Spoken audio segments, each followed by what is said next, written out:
नमस्कार, आप देख रहे हैं के न्यूज इंडिया और मैं हूं आपके साथ गरिमा वाजपेयी।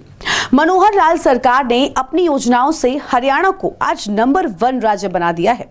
किसान, छात्र, युवा, महिलाएं, हर तबके के लिए मनोहर लाल सरकार उम्मीदों पर खरी उतरी है। राज्य में सड़कों का जाल बिछा दिया गया है। रोजाना राजमार्गों का निर्माण भी किया जा रहा है, जिससे मार्गों पर यात्रा करने वालों को दिक्कतें ना हो और उनकी यात्रा सुगम हो। इसके साथ ही महिला हो या बुजुर्ग, सभी का ख्याल भी रखा जा रहा है। और तो और पावर के क्षेत्र में भी हरियाणा केंद्र का नंबर 1 राज्य बन चुका।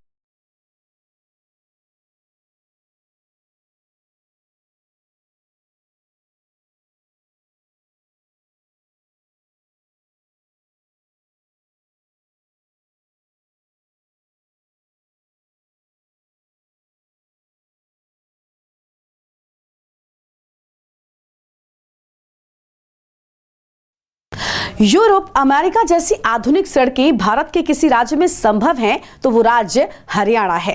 हरियाणा में आधुनिक सड़कों का जाल बिछ रहा है, तो वहीं दूसरी तरफ पावर के क्षेत्र में हरियाणा एक बड़ा केंद्र बन गया है। कामकाजी महिलाओं की बात हो या फिर बुजुर्ग लोगों की सुरक्षा, हर मोर्चे पर हरियाणा देश में अव्वल राज्य बन गया है। हरियाणा का ये कायाकल्प कैसे हुआ, देखिए हमारे इस स्पेशल रिपोर्ट में।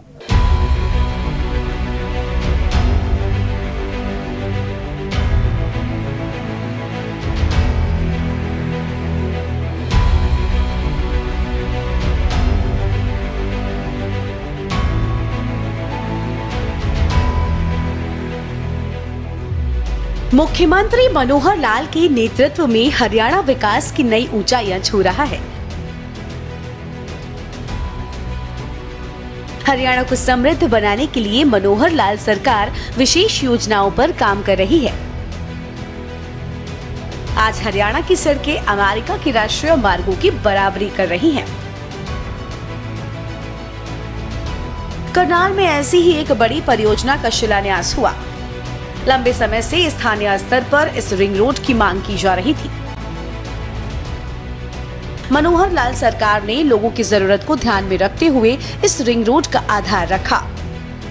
केंद्र के सहयोग से करनाल ग्रीनफील्ड में 6 लेन रिंग रोड का परियोजना का शिलान्यास किया गया। शिलान्यास करनाल के कुटेल गांव में हुआ। इस रिंग रोड से न केवल करनाल शहर की भीड़ कम होगी, बल्कि वाहनों को चलाने की लागत भी कम होगी।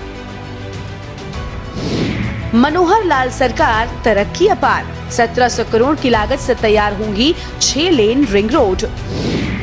35 किलोमीटर लंबी रिंग रोड परियोजना। शामगढ़ से शुरू होकर बढ़ौता गांव तक होगी रिंग रोड। एक छोटी डिमांड मैं इनके सामने जरूर रख रहा हूं, जरूर मैं चाहूंगा कि उसकी आज जरूर करके जाए। वैसे तो फ्लाईओवर और अंडरपास रेलवे के जहां जहां नेशनल हाईवे हैं, जहां जहां हमारे स्टेट हाईवे हैं, उन सब के पर्याप्त बने हैं। अब फाटक बहुत कम रह गए हैं। फिर भी कुछ स्थानों पर अभी जो आरओबीज और जो ब्रिज बनने हैं रेलवे लाइनों के ऊपर अथवा सड़कों के ऊपर, वो जो ब्रिज और आरओबी बनने हैं, उनके लिए हमारी एक आवश्यकता है कि हमको 300 करोड़ रुपया और इसका जो सेतु बंधन योजना भारत सरकार की है, इस योजना के अंदर जाए। हरियाणा की मनोहर लाल सरकार एक तरफ प्रदेश में आधुनिक सड़कों की जाल बिछा रही है, तो वहीं दूसरी तरफ प्रदेश को ऊर्जा के क्षेत्र में बेमिसाल बना रही है। हरियाणा के पानीपत में जल्द ही पराली से 1 लाख टन बायो एथेनॉल और 150 टन बायो बिटुमिन उद्योग शुरू किए जाएंगे, जिसका सीधा फायदा हरियाणा के किसानों को मिलेगा। सोनीपत में मुख्यमंत्री मनोहर लाल ने भगवान परशुराम चौक का लोकार्पण किया है। मुख्यमंत्री मनोहर लाल ने ITI चौक के निकट रोहतक फ्लाईओवर के नीचे स्थापित किए गए भगवान परशुराम चौक को लोकार्पित करते हुए सोनीपत वासियों को बधाई और शुभकामनाएं दी हैं।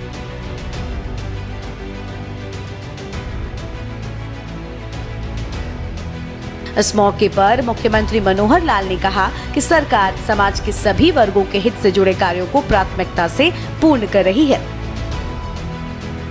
प्रदेश सरकार संत महात्माओं के नाम पर चौक चौराहों का नामकरण कर रही है, ताकि लोग उनकी शिक्षाओं से प्रेरित हों।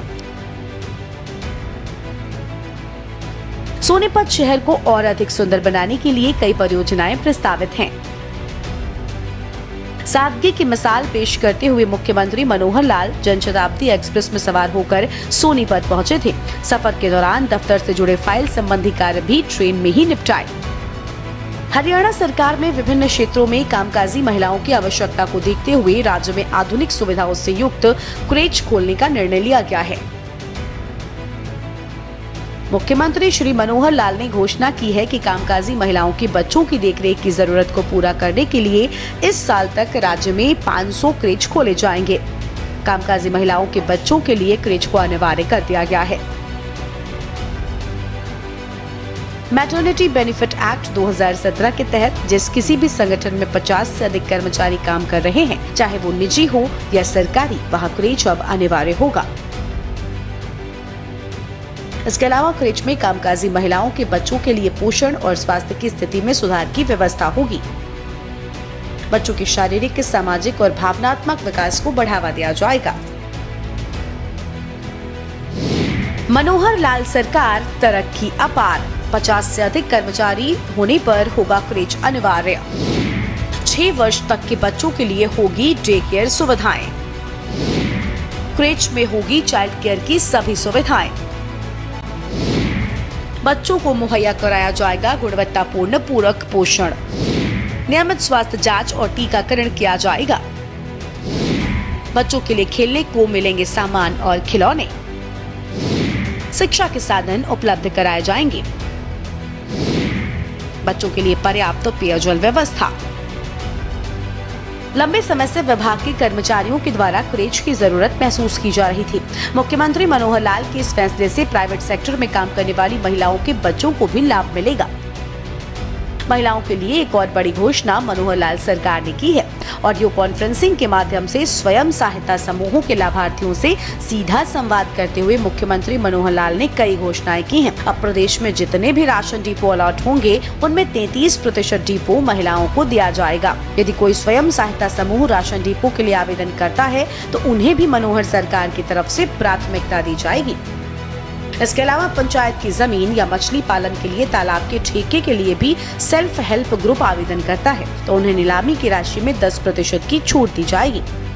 बस स्टैंड पर भी जो दुकानें लॉटरी या किसी अन्य तरीके से आवंटित की जाएंगी तो 25% सेल्फ हेल्प ग्रुप्स के लिए आरक्षित रखी जाएंगी। स्वयं सहायता समूह के किसी सदस्य के परिवार की आय 1,80,000 रुपए से अधिक बढ़ती है तो 1 साल के लिए उनका राशन कार्ड और आयुष्मान कार्ड नहीं काटा जाएगा। इसके अलावा हरियाणा प्रदेश ग्रामीण आजीविका मिशन के कार्यालय में एक कॉल सेंटर भी स्थापित किया जाएगा ताकि सेल्फ हेल्प ग्रुप से जुड़े लाभार्थी विभिन्न प्रकार की जानकारी प्राप्त कर सके। मनोहर लाल सरकार में कुछ ही समय में जन सरोकार से जुड़ी संस्थाओं की संख्या तेजी से बढ़ी है। हरियाणा में आज SHG से जुड़कर महिलाएं स्वरोजगार अपनाकर अपने परिवार का पालन पोषण तो कर ही रही हैं, साथ ही अन्य महिलाओं को भी रोजगार के अवसर प्रदान कर रही हैं। मनोहर लाल सरकार तरक्की अपार। 2014 में थी 812 स्वयं सहायता समूह, आज है कुल 57,376 स्वयं सहायता समूह। दिया गया 54.57 करोड़ का रिवॉल्विंग फंड, दिया गया 2 निवेश फंड, दिया गया 880 करोड़ का बैंक क्रेडिट लिंकेज।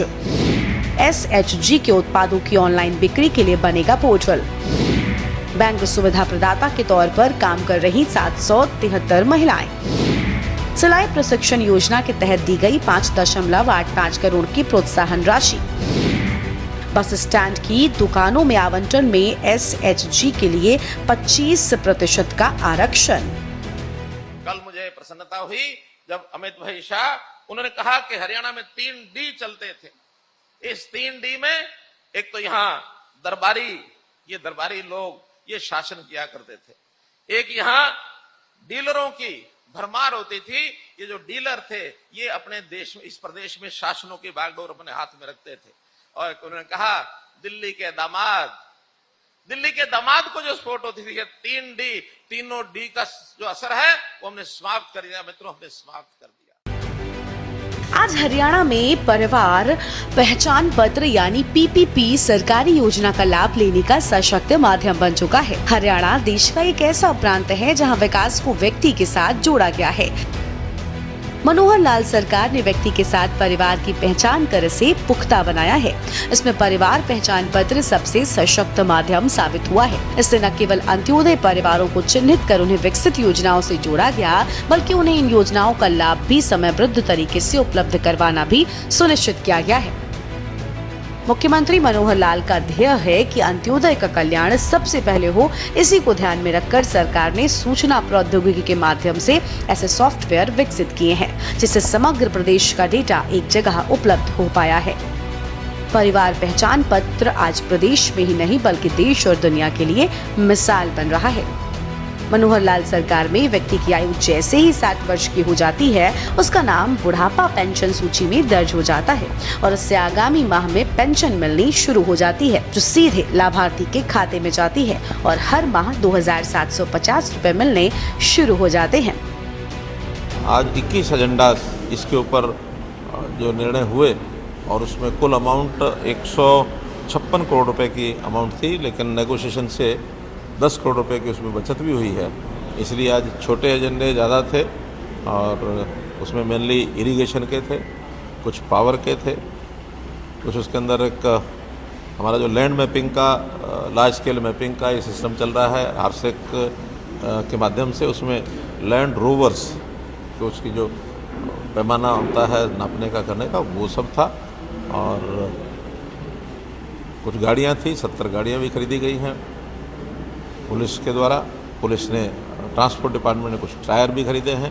तो जैसी जैसी जिनकी आवश्यकता थी उस आवश्यकता के हिसाब से उन्होंने अपना ये सामान आज लिया है और मीटिंग व्यवस्था। लोगों के लिए विकास की योजनाओं के साथ ही मनोहर लाल सरकार लोगों को भारतीय परंपरा और संस्कृति के प्रति भी जागरूक कर रही है। अंतर्राष्ट्रीय योग दिवस के मौके पर मुख्यमंत्री मनोहर लाल ने पानीपत के शिवाजी स्टेडियम में राज्य स्तरीय योग दिवस कार्यक्रम में योग साधकों और विद्यार्थियों को संबोधित किया है। उन्होंने कहा कि योग विधि बहुत से रोगों में औषधि का काम करती है, इसलिए हमें नित्य प्रति योग करना चाहिए। मुख्यमंत्री ने कहा कि योग मेरे जीवन का हिस्सा है। वो प्रतिदिन लगभग 45 मिनट योग और व्यायाम करते हैं। योग करने से व्यक्ति की कार्य क्षमता में वृद्धि होती है, इसलिए सभी को नित्य प्रति योग करने का क्रम अपने जीवन में अपनाना चाहिए। योग कर्मसु कौशलम, जैसा आज हमने अपने युवा योगियों से इस प्रदर्शन में योग करते हुए देखा है, सीखा है, वास्तव में एक अद्भुत इस प्रकार की इनकी साधना जो इनके शरीर को, मन को, बुद्धि को, सबको एक किए हुए थी। हमने छोटा एक प्रदर्शन देखा। मैं बहुत मन से इनकी सराहना करता हूं। एक बार जोर से इनके अभिनंदन में तालियां बजाएंगे। आप सबने मन का एक संकल्प लिया है कि जीवन में योग को कैसे अंगीकार किया जाए। आज योग दिवस है। दुनिया भर में योग दिवस के अवसर पर ये प्रदर्शन के कार्यक्रम चल रहे हैं, लेकिन हम यहां तक सीमित नहीं हैं। योग व्यक्ति के लिए प्रदर्शन का कार्यक्रम ना होकर के बल्कि जीवन में दिनचर्या का हिस्सा बनाने के लिए अपना यह प्रयत्न शुरू हुआ है।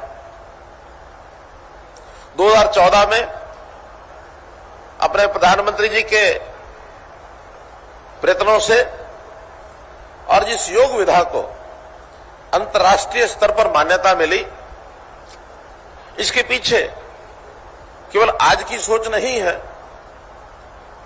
बल्कि हमारा इतिहास, हमारी सदियों से जो परंपराएं हैं कि शरीर को कैसे साध के रखा जाए, मन को कैसे विचारों में उसमें किस प्रकार से सात्विकता आए, बुद्धि हमारी तीक्ष्ण हो। तो इसलिए इन सब क्रियाओं को मिलाकर के जो योग नाम से संज्ञा दी गई है, योग के 8 भाग होते हैं। शरीर का व्यायाम ये केवल उसका एक हिस्सा है। जो हम आसन करते हैं, इसमें ध्यान का भी बहुत बड़ा हिस्सा है। इसमें हम कैसे अपने आप के ऊपर संयम कर सकते हैं। बहुत सी चीजें हमारे जीवन में अंगीकार करने के बाद उसका फल परिणाम जब आता है तो व्यक्ति सामान्य व्यक्ति से ऊपर उठ करके आशा निराशा के झकझोर से बाहर निकल करके और जीवन में बहुत कुछ प्राप्त कर सकता है। मित्रों, भाइयों बहनों, मुख्यमंत्री ने आह्वान किया कि योग को बढ़ावा देने के लिए सभी मिलजुल कर प्रयत्न करें। साथ ही उन्होंने कहा कि सभी योग साधकों का ये दायित्व बनता है कि वो हर व्यक्ति तक पहुंचकर सभी को योग के प्रति प्रेरित करें, ताकि हमारा घर आंगन योग का सपना साकार हो और हमारा प्रदेश और देश स्वस्थ हो। हमने इस योग को आगे बढ़ाने के लिए हरियाणा में बहुत से प्रयत्न किए हैं। डायरेक्टर जनरल आयुष साकेत कुमार जी ने हमको बहुत सी बातें बताई हैं। मन में एक विचार आया है कि हम यहीं तक सीमित न रह करके हर व्यक्ति को उसको योग प्रारंभ करने के लिए प्रेरित करें। सबसे पहले तो मैं आपसे आग्रह करूंगा कि हम लोग प्रतिदिन योग करें, और मैं इसलिए कह रहा हूं कि मेरे अपने जीवन का यह हिस्सा बना हुआ है। 25 मिनट से 45 मिनट, 1 घंटा, जो जितना ज्यादा कर सकता है उसको अवश्य करना चाहिए। योग करने कराने का प्रभाव भी तभी हम दूसरों पर डाल सकते हैं जब स्वयं योग करेंगे। हरियाणा की मनोहर लाल सरकार सुशासन और विकास की संकल्प को लेकर कार्य कर रही है, जिसकी झलक आज हरियाणा के पग पग पर दिखाई दे रही है। समृद्धि हरियाणा की पहचान बन चुका है। ये सब कुछ मनोहर लाल सरकार की बदौलत ही संभव हो पाया है। स्पेशल डेस्क, के न्यूज इंडिया। और हमारे इस खास कार्यक्रम में आज बस इतना ही। तमाम खबरों के लिए आप देखते रहिए के न्यूज इंडिया। नमस्कार।